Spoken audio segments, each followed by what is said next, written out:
तो हम सभी देखते हैं कि गोकू, वेजिटा और वो सभी सैयन और अकुमो एक ही साथ में होते हैं।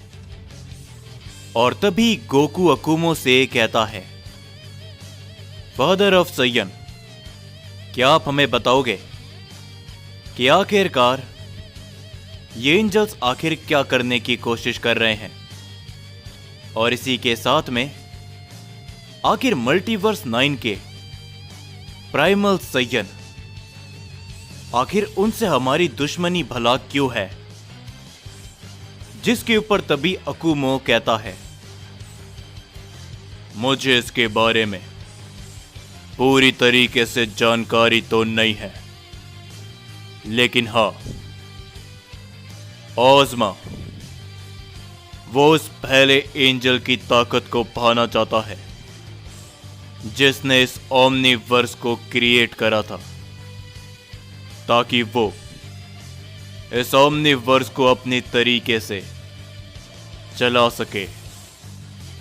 और अगर वो ऐसा करने पर कामयाब हो जाता है तो ओज़मा की ताकत एक अलग लेवल पर आ जाएगी, जिसे फिर रोक पाना बहुत ही ज्यादा मुश्किल हो जाएगा। जिसके ऊपर तभी वेजिटा कहता है,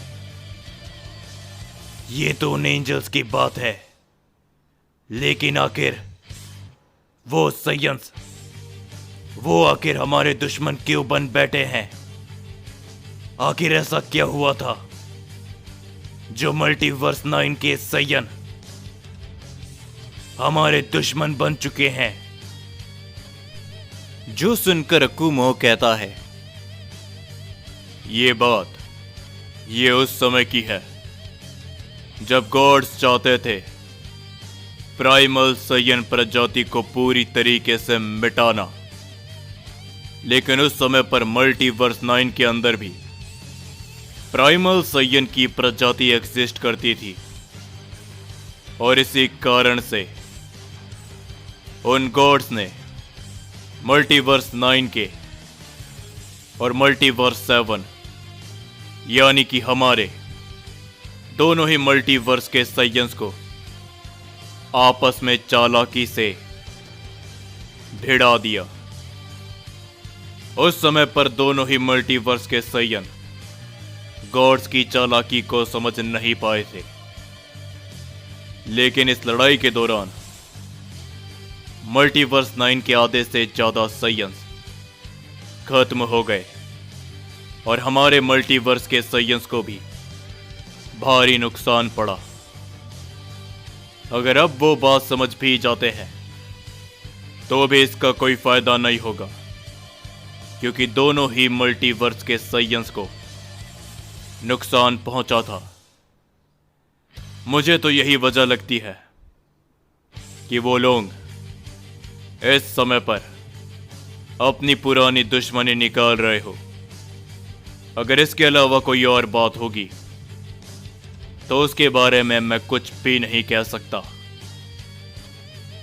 जिसके ऊपर तभी ब्रोली कहता है, लेकिन लॉर्ड अकुमो, उस प्राइमल प्रिंस का क्या, वो सैयन खजान, आखिर भला वो हमारा साथ इन सभी में क्यों नहीं दे रहा।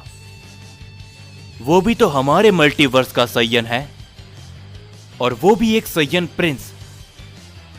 तो आखिर वो हम सभी से अलग क्यों हो चुका है। जिसके ऊपर तभी अकुमो कहता है, उसके पीछे भी एक बहुत बड़ा कारण है। खजान हम सभी के जैसा नहीं है।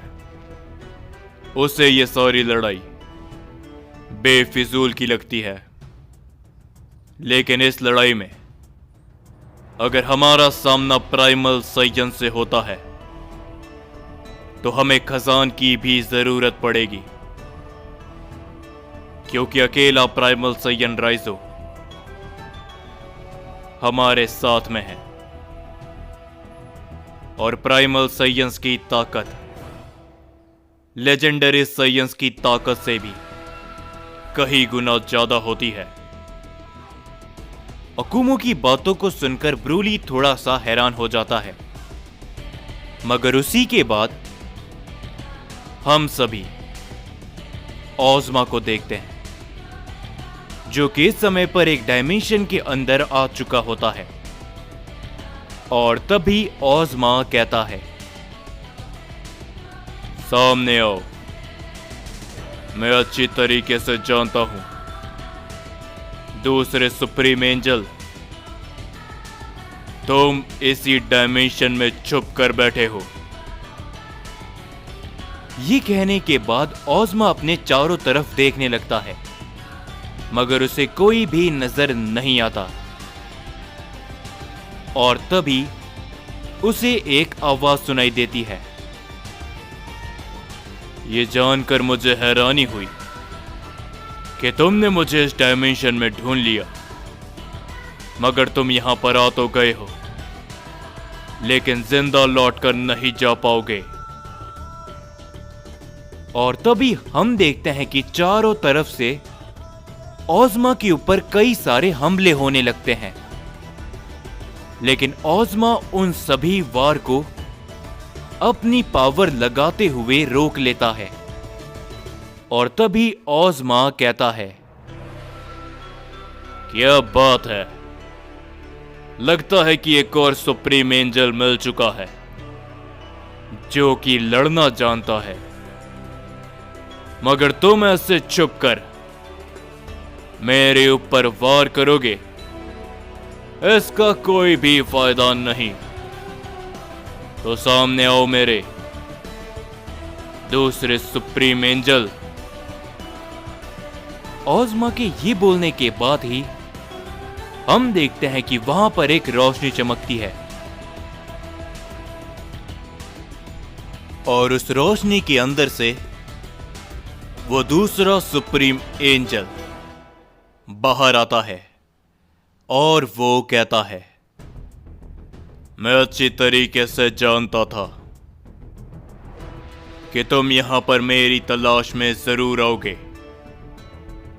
तुम अभी तक 5 सुप्रीम एंजल्स की ताकत ले चुके हो। तुमको क्या लगता है कि तुम दूसरे सुप्रीम एंजल को हरा पाओगे? लेकिन ओज़मा सिर्फ मुस्कुराता है। और तभी ओज़मा जैसे ही उसकी तरफ आगे बढ़ने की कोशिश करता है, चारों तरफ से कुछ लोग निकल कर आते हैं और वो ओज़मा के ऊपर टूट पड़ते हैं। वो सभी लगातार ओज़मा को बहुत बुरी तरीके से पीटने लगते हैं, अपने कई सारे वार करते हैं, जिससे वहां पर कई सारे धमाके होने लगते हैं। और तभी वहां पर एक बहुत बड़ा धमाका होता है, जिस धमाके के बाद ओज़मा काफी दूर जाकर गिरता है और ओज़मा का शरीर बेजान पड़ जाता है। ये देखते हुए वो दूसरा सुप्रीम एंजल मुस्कुराते हुए कहता है, क्या हुआ? क्या तुम्हारे अंदर इतना ही जोर था? पहले सुप्रीम एंजल, ये सारे मेरी ताकत से बने हुए मेरे ही क्लाउन्स हैं। इनके पास भी मेरी ही ताकत थी। खैर, लगता है कि खतरा अब टल चुका है, तो मैं आराम कर सकता हूं। ये बोलने के बाद वो एंजल पीछे मुड़कर जाने लगता है, मगर तभी अचानक से उसे अपने पीछे कुछ महसूस होता है। और जैसे ही वो दूसरा एंजल पीछे मुड़कर देखता है, ओज़मा उसकी आंखों के सामने खड़ा होता है। ये देखकर वो काफी ज्यादा चौंक जाता है और कहता है, ये कैसे? मेरे क्लाउन ने तुम्हें खत्म कर दिया था। ये कहने के बाद जैसे ही वो वहां पर देखता है, जो शख्स जमीन पर पड़े होते हैं वो उसके क्लाउन्स होते हैं। और तभी ओज़मा उसकी गर्दन को पकड़ते हुए कहता है, फिलहाल के लिए मैं मजाक के मूड में बिल्कुल भी नहीं हूं। कुछ ही समय पहले उस सैयन ने मेरे साथ जो कुछ भी किया, मैं उसे नहीं छोड़ूंगा। एक बार मेरे को तुम्हारी और ताकत मिल जाए तो मैं पहले से और भी ताकतवर बन जाऊंगा।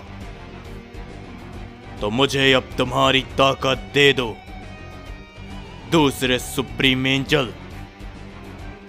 ये कहने के बाद ओज़मा उसकी ताकत को लेने ही लगता है, मगर तभी वो दूसरा एंजल कहता है, रुक जाओ ओज़मा, तुम मेरी ताकत को हासिल कर लोगे तो क्या उसके बाद भी तुम्हें कुछ हासिल नहीं हो पाएगा।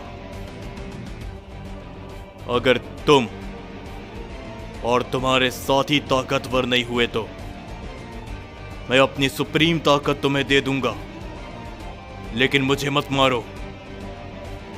मैं इन सभी में तुम्हारा साथ देने के लिए तैयार हूं। ये सुनकर ओज़मा मुस्कुराता है और तभी वो उस एंजल को दूर फेंकते हुए कहता है, तो आखिर तुमने तब मेरे ऊपर हमला क्यों किया था? चलो खैर छोड़ो। एक एंजल तो ऐसा है जो मेरी बातों को समझ पाया, और मैं ये भी जानता हूं कि तुम बाकी के बचे हुए सुप्रीम एंजल्स की जगह को जानते हो, तो मुझे वहां पर ले चलो। ये सुनकर वो दूसरा एंजल कहता है, ठीक है, मगर तुम भी मुझसे वादा करो कि अगर एक बार तुम्हारा सारा काम हो जाएगा, उसके बाद तुम मुझे मेरी सुप्रीम ताकत लौटा दोगे। ना केवल मेरी सुप्रीम ताकत, बल्कि उससे भी कहीं गुना ज्यादा। जो सुनकर ओज़मा मुस्कुराता है और तभी वो दोनों वहां से चले जाते हैं बाकी एंजल्स की तलाश में। और उसी के बाद हम सभी उन प्राइमल सैयंस को देखते हैं जो कि किसी को ढूंढते ढूंढते एक अजीब से डायमेंशन के सामने आकर खड़े हो जाते हैं। और तभी वो कहते हैं, उनकी ताकत मुझे काफी ज्यादा महसूस हो रही है। यकीनन ये उन्हीं की एनर्जी है जो इस अजीब से दिखने वाले डायमेंशन से आ रही है। जिसके ऊपर तभी वो रॉयल ब्लड का प्राइमल सैयन भी कहता है, मुबारक हो, तो आखिरकार हमें वो मिल ही गए। वो इसी डायमेंशन के अंदर है। अंत में हमारी तलाश पूरी हुई। तो चलो, वक्त आ चुका है उन्हें भी इन सभी में शामिल करने का।